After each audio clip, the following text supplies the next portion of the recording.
મળતી માહિતી મુજબ દેડિયાપાડા વિધાનસભા ધારાસભ્ય શ્રી ચેતરભાઈ વસાવા પર રાજપારડી તેમજ અંકલેશ્વર જીઆઈડીસી પોલીસ મથકે નોંધાયેલી ફરિયાદ અનુસાર આજે હાજર થવા જઈ રહ્યા હતા, ત્યારે નર્મદા પોલીસે નવાગામ રીડી પાસેથી તેઓની અટકાયત કરી છે, જેને લઈને પોલીસ તથા ધારાસભ્યશ્રી વચ્ચે શાબ્દિક ઘર્ષણના દ્રશ્યો સર્જાયા હતા।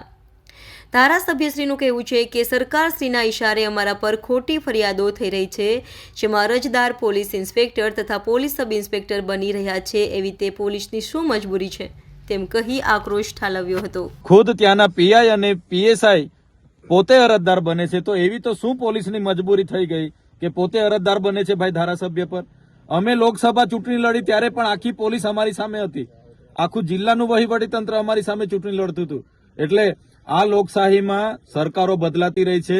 પોલીસના ઉચ્ચ અધિકારીઓને પણ આપના માધ્યમથી અમે કહીએ છીએ, જ્યારે રાજા રજવાડાઓનું પણ રાજ જતું રહ્યું છે, આવનારા દિવસોમાં ભાજપનું રાજ પણ જશે, ત્યારે આવી તમારી ફાઇલો અમને બધું ખબર છે કોણ શું ધંધા કરે છે।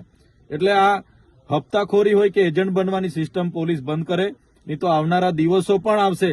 પોલીસ અધિકારીઓ ઉચ્ચ અધિકારી રિટાયર થઈને ઘરે બેઠા હશે ને, ત્યાંથી પણ ફાઇલો ખુલશે ને ત્યાંથી પણ કોર્ટ કચેરીમાં ફરતા કરી દઈશું।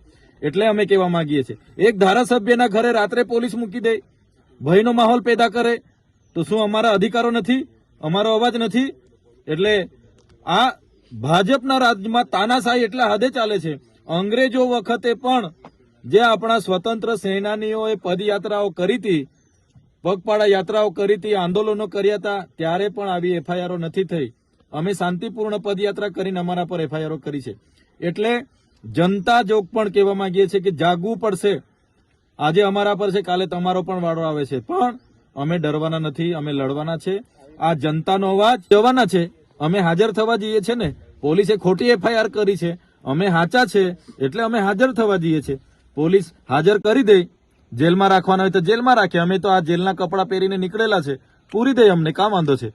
પણ જનતાનું જે અમને મત આપીને અમને લોકસભામાં વિધાનસભામાં મોકલ્યા છે, લોકસભામાં પણ 5,22,000 મત મળ્યા છે, તો એ જનતાના ન્યાય માટે અમે લડીશું।